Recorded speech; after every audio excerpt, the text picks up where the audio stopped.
भी चोरी करें, कितनी भी बेईमानी करें, उनके ऊपर कोई कार्यवाही नहीं होती और उनको कभी प्रश्न नहीं पूछा जाता।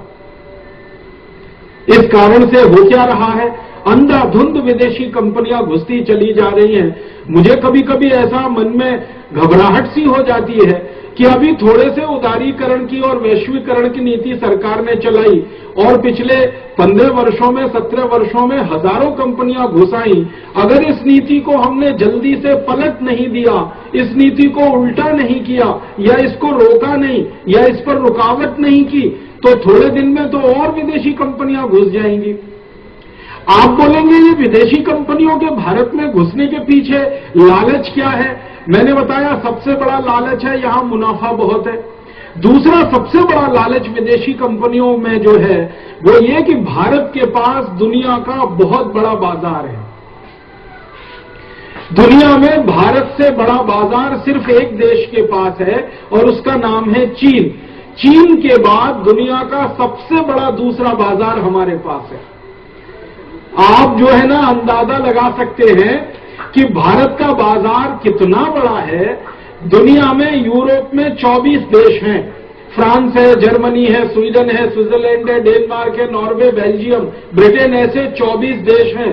उन 24 देशों को एक साथ मिला दो, फिर उनके पड़ोस में अमेरिका एक बहुत बड़ा देश है, उसको एक साथ मिला दो, फिर उसके पड़ोस में कनाडा एक देश है, उसको मिला दो, तो यूरोप के 24 देश, अमेरिका और कनाडा, इतना सारा मिला दें तो भी भारत का बाजार इनसे बड़ा है।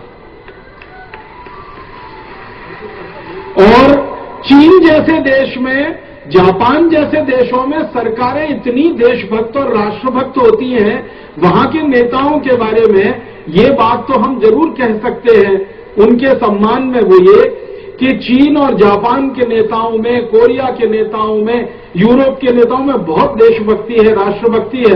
देश का नुकसान नहीं होने देंगे, उनका व्यक्तिगत नुकसान कुछ हो जाए तो चलेगा। तो कानून ऐसे सख्त बना रखे हैं उन्होंने कि उन देशों में विदेशी कंपनियां घुसकर ज्यादा लूट मार नहीं कर सकती। चीन में विदेशी कंपनियां जाती हैं, लेकिन चीन की सरकार का इतना जबरदस्त उनके ऊपर नियंत्रण है कि वहां वो मनमानी नहीं कर पाते, लूटमार नहीं कर पाते और मुनाफा बहुत ज्यादा नहीं ले पाते। भारत जैसे देश में इतनी अंधाधुंधी है कि सरकार के स्तर पर नीति, नियम, कायदे, कानून विदेशी कंपनियों को ध्यान में रखकर बनाए जाते हैं। भारत के नागरिकों को ध्यान में रखकर कानून नहीं बनाए जाते, उन कंपनियों को फायदा पहुंचाने के लिए कानून बनाए जाते हैं। तो इस चक्कर में हमारे देश में सबसे ज्यादा विदेशी कंपनियां घुसती जा रही हैं और एक देश की अस्मिता को, हमारी संप्रभुता को, हमारी अखंडता को खतरा इन्होंने पैदा कर दिया। आप बोलेंगे ये कैसे हो रहा है? यही बात मुझे आज आपको समझानी है और विनम्रतापूर्वक आपसे निवेदन करना है कि जो कुछ आप समझें वो यहां से जाकर दूसरों को समझाएं कि हमारे देश में एक खतरा पैदा हुआ था 400 साल पहले, जब एक विदेशी कंपनी आई थी जिसका नाम था ईस्ट इंडिया। आप जानते हैं उस कंपनी ने क्या किया था? इस देश में आकर व्यापार करने के लिए वो कंपनी आई थी। गुजरात के सूरत नाम के नगर से व्यापार शुरू किया था। भारत के एक राजा जहांगीर से व्यापार का लाइसेंस लिया था। व्यापार करते करते मुनाफा कमाया था, फिर लूटमार करना शुरू किया था।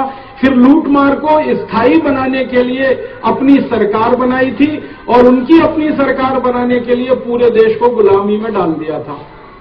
और उस गुलामी से आजाद होने में हमको 250 साल लगा था।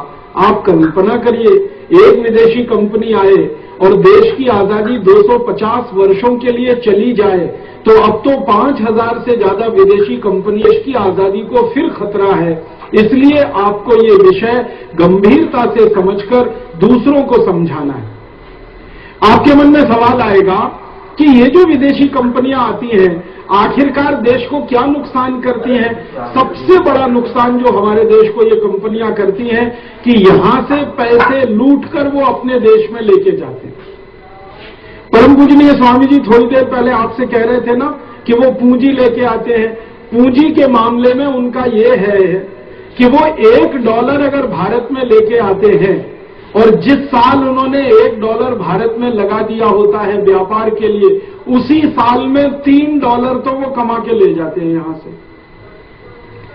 मैंने अब तक जितनी विदेशी कंपनियों का अभ्यास किया है, उनके दस्तावेजों के आधार पर उसमें से एक सामान्य निष्कर्ष जो निकला वो ये कि कोई कंपनी ने भारत में अगर ₹100 लगाए पूंजी के रूप में, तो पहले ही साल में ₹300 कमाए। किसी कंपनी ने $1 लगाया भारत में पूंजी के रूप में, तो पहले ही साल में $3 कमा लिया। माने जितनी पूंजी वो लगाते हैं उसकी 3 गुनी तो पहले साल में ही कमा लेते हैं। और दूसरी जानकारी जो अभी ध्यान में आई है वो ये कि कोई भी विदेशी कंपनी भारत में पूंजी लेके नहीं आती है, क्योंकि पूंजी उनके पास खुद नहीं है, वो लेके क्या आएंगे यहां पर। अमेरिका में इस समय इतनी पूंजी की कमी हो गई है कि राष्ट्रपति बराक ओबामा को परेशानी है और चीन में जाकर उधार पैसा मांगना पड़ रहा है और उधारी लेकर अपने देश का व्यापार चलाना पड़ रहा है। अमेरिका के पास खुद पूंजी नहीं है, तो उनकी कंपनियां यहां क्या पूंजी लेके आएंगी। और जो अमेरिका का हाल है वो यूरोप का हाल है। यूरोप कोई अमेरिका से अलग नहीं है। यूरोप के देशों के पास अपने काम के लायक पूंजी नहीं है, तो वो दूसरे देशों में पूंजी लगाने के लिए कहां आएंगे।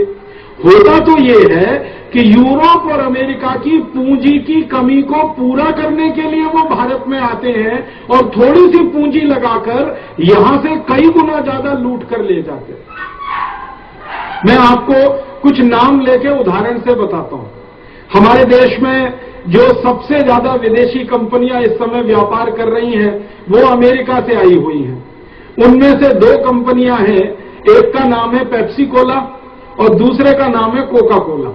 इन दोनों कंपनियों के बारे में जब से मैंने अभ्यास करना शुरू किया, मैं इतना हैरान हूं कि दोनों ने भारत में कुछ खास पूंजी नहीं लाई है और उससे कई गुना ज्यादा यहां से वो लूट के ले जा रहे हैं। आप बोलेंगे पेप्सी कोला ने भारत में व्यापार शुरू किया और कोका कोला ने भारत में व्यापार शुरू किया, कुल जमा दोनों ने लगभग 10 करोड़ रुपए की पूंजी लगाई है, कुल जमा। अगर तकनीकी भाषा में एक शब्द में इस्तेमाल करूं, उसको अर्थव्यवस्था में, अर्थशास्त्र में कहते हैं इनिशियल पेड अप कैपिटल। कोई कंपनी जब व्यापार शुरू करती है तो व्यापार की शुरुआत में जो वो पैसा अपने देश में से लाकर भारत में लगाते हैं उसको कहते हैं इनिशियल पेड अप कैपिटल, शुरुआती पूंजी। वो लगभग 10 करोड़ की है दोनों की, पेप्सी और कोका कोला की। और अब मैं बताता हूं कि ये लूट कितना रहे हैं इस देश में से। ये दोनों कंपनियां पानी की बोतल बना के बेचती हैं। आपने उनका नाम सुना है, Coca Cola, Pepsi cola, Thums Up, Limca, Citra, Mirinda आदि आदि। ये जो पानी की बोतलें हैं, अंग्रेजी वाले इनको सॉफ्ट ड्रिंक कहते हैं। हाँ, किल्ले और एक्वाफिना। एक तो पानी है रंगीन जिसमें कुछ जहर मिला के बेचते हैं, जिसको वो अंग्रेजी में सॉफ्ट ड्रिंक कहते हैं, और एक पानी है सादा सादा जिसको वो बेचते हैं और उसको किल्ले और एक्वाफिना के नाम से बेचा जाता है। मैं दोनों का विश्लेषण करूंगा। ये जो रंगीन पानी है जिसको सॉफ्ट ड्रिंक कहा जाता है, जिसमें लाल रंग मिलाया जाता है और आपको दिखाई देता है चॉकलेटी कलर का, Pepsi, Coca Cola, Thums Up, Limca, Citra वगैरह वगैरह, ये पानी की बोतलें भारत में ये बनाते हैं। इनके यहां पर कुछ कारखाने लगे हुए हैं। पेप्सी और कोका कोला के 64 कारखाने हैं पूरे भारत देश में। इन कारखानों में ये बनाते हैं पानी की बोतलें सॉफ्ट ड्रिंक की। मैं उन कारखानों में घूमा और कई कारखानों में जा जाके वहां के अधिकारियों से बात करके कोशिश की, क्योंकि ये कंपनियां अपनी वेबसाइट पे नहीं देती हैं। इन कंपनियों ने भारत के शेयर बाजार में भी रजिस्ट्रेशन नहीं कराया हुआ है। हमारा जो बॉम्बे स्टॉक एक्सचेंज है या दिल्ली का स्टॉक एक्सचेंज है, वहां इनकी रजिस्ट्री नहीं है, वहां पर इनकी एंट्री नहीं है। अब बॉम्बे स्टॉक एक्सचेंज में या दिल्ली स्टॉक एक्सचेंज में जिन कंपनियों का लिस्टिंग नहीं होता, जिनकी सूची नहीं बनती है, उनके आंकड़े मिलना एकदम असंभव होता है। पेप्सी और कोका कोला दोनों प्राइवेट लिमिटेड कंपनी है। अमेरिका के 2 घरानों की कंपनियां हैं। अमेरिका में स्वामी जी इनके बारे में कहा जाता है कि अमेरिका का कोई भी राष्ट्रपति बने, या तो वो पेप्सी प्रेसिडेंट होता है या कोका कोला प्रेसिडेंट होता है।